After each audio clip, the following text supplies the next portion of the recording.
Okay, this is about your Business 436 case, the Devium Dash. You can read this all yourself. I sent you my short page of notes, which is a condensed version of this case with all the important information.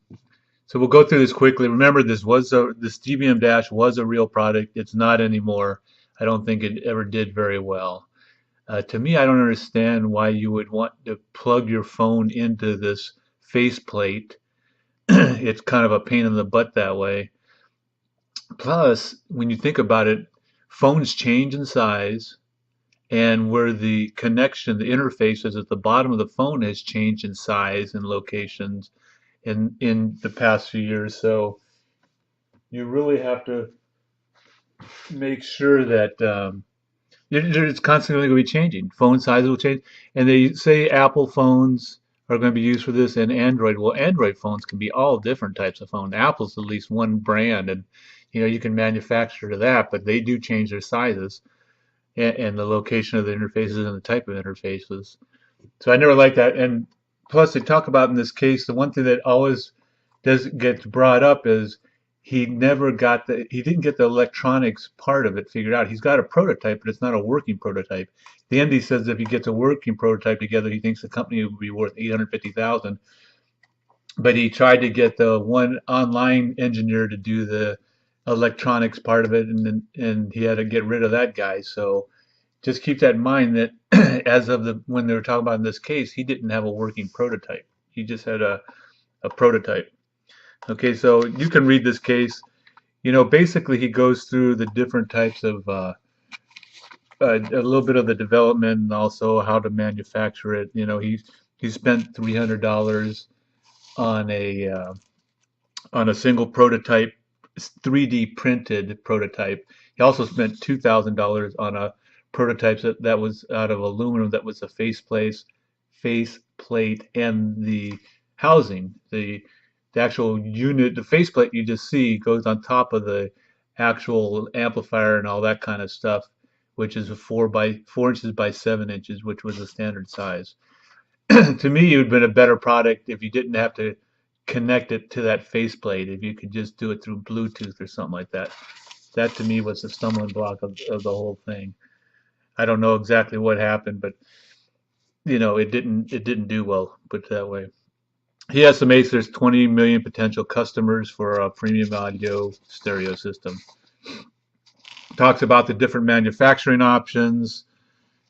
One thing is his goal was to find a manufacturing solution that had the lowest upfront cost, even if it costs more per unit to manufacture. That just tells you that he wasn't totally dedicated to this process. Otherwise, he'd want to find something that had the lowest manufacturing cost. He wanted to limit his risk upfront on spending money, is basically what it was. So he ended up going with an extruded aluminum process for the faceplate and for the housing. He estimated that to produce a unit would be about $100 per unit going through Alibaba. Alibaba is that big website. It's kind of like Amazon, but it's actually different in a way too, because Alibaba, like he mentions here, hooks up people all over the world with Japanese suppliers too to manufacture stuff. So it's kind of different that way.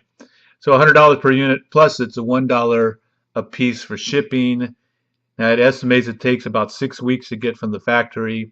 He assumes a defect rate of 10%. So at $100 per unit, you also got to figure $10 per unit of defects for unit cost, variable cost. 1/10 of those are going to be bad, so you got a $10 per unit basically defect cost. Okay.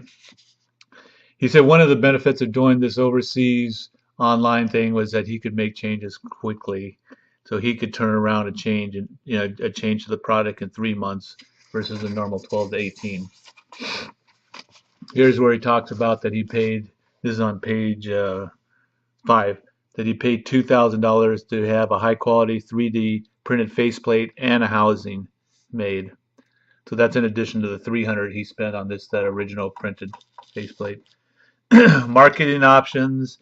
He felt that since you would have to have something like an iPhone, which costs about $600, and then that some of the high-end systems were $900, but really some of them were less too. Some of his competitors. If you took 900, subtract the 600 for the phone, he figures the cost would be about $300 for the unit is what he should sell it for. Um, People, to me, only people would buy this the people that had a smartphone. You wouldn't buy it and then buy a phone on top of that. You could buy his competitors. Some of his competitors are in the $400 range. And then he talks about the retailers are a mess because they get a 35% gross margin, which is on the sales price. So if he's selling for 300, that means that he'd get his wholesale price to them would be 195. But then also there was cooperative advertising fees, which you had to pay, which were 9%. Damage allowance, which was 3%. Trade promotions, which were could run up to 10%, and then the warehousing was 5%. There was also I forget promotional cooperative advertising. I think we talked about that. So there's all these fees that you get hit with the retailers that really cut your margins. And then to sell to those real retailers, he was saying that there's a couple ways he could do it. One was using commission sales agents who already had relationships with the retailers to try to get it in those stores. That would cost him about 5%. And then since he worked, he'd have to have a distributor to inventory and send the products out. That would cost about 10%. So you can see, I mean, it's just cost after cost going to the retailers. Because alternatively, he can, instead of using those commission sales agents, he could go to a trade show, which costs him about $8,000. And then he talks about a logistics provider if you went to a trade show, and which is $10 per pallet, and there's 200 units per pallet. So that's per month, so about 5 cents per month, plus $2 for them to pick and pack, not including the shipping. So I put $2 to pick and pack, and another $2 for shipping. I don't know what the shipping would be. On some of the stuff, you just have to assume. So he could do it that way, or he could, and for advertising, instead of using a sales agent or a trade show, if he wanted to sell directly to consumers, if he wanted to sell product directly to consumers, he could do something like hiring a PR firm for $5,000 for a 4-month relationship. And also he could do advertising in some magazines, $1,000 per third of a page. He figured it'd take 6 pages. I use both of those, so 5,000 and 6,000 as the options that he should do. Sorry about that. I just got a Amazon thing. So you'll see when we crunch the numbers, I use both of those. And financing, he had different options available to him also. He could. He figured he'd need 25 to 50,000, so to get the product off the ground, he could do it by. He had one investor already, Andy Jones. That was $3,000, but he figured he can go through friends and family, or he could go through debt, or another way he could do it was through angel investors, approach angel investors, or he could do it through crowdfunding, like Kickstarter. And that's what he actually did. He got $72,000 through Kickstarter. And the way those work is Kickstarters, they have it's called tiered sponsors. So in this case, if someone just gives you $5 or $10, they get nothing, and then it depends on the product, a lot on the product. In this case, he's got a $300 product that costs him $100 to make. So before he can give anybody anything, they would have to give at least $100, you would think, because that's what his cost is of that. If he just wanted to get some people to have the systems to get them in hand so that they could show them to other people. Or he could, say for $300 you get a system.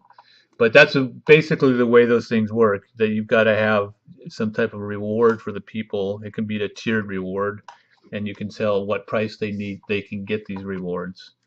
So anyway, so he did go through Kickstarter. He got like 72,000 in 2012.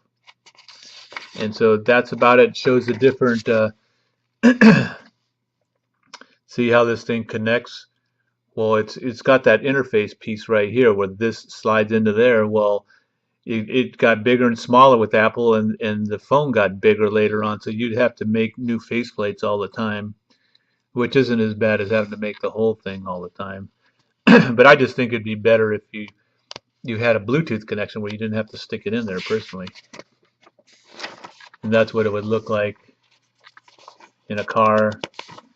And then it talks about, their competitors. And you can see this Pioneer is $899. This JVC is $899. This Eclipse is only $600, and this TomTom is only $400. I don't think the TomTom did music though. And this talks about the pricing and the features. So, some of these had different features available to them. Those were his competitors. Okay, so that's basically just an overview of the case. And then what I did was answers on the case, and you can read them yourselves. I'll do the numbers part of it separately. I highlighted the questions in blue, and then the answers in black. You can read those. And just go through them yourself. There's only 2 pages of it. So print these things out and read them. It's kind of the same stuff that we just went over. Okay? The only question that I will go through is they talk about right here, Lizer has 2 possible choices for a sales and distribution strategy, going through retailers or going direct. And then it's got the questions, how many units does he need to sell to break even selling direct? How many through retail with or without a distributor? And then it says there is a significant information in this case regarding sales prices, variable costs, and fixed costs. You need to make some assumptions, but understanding break even is crucial.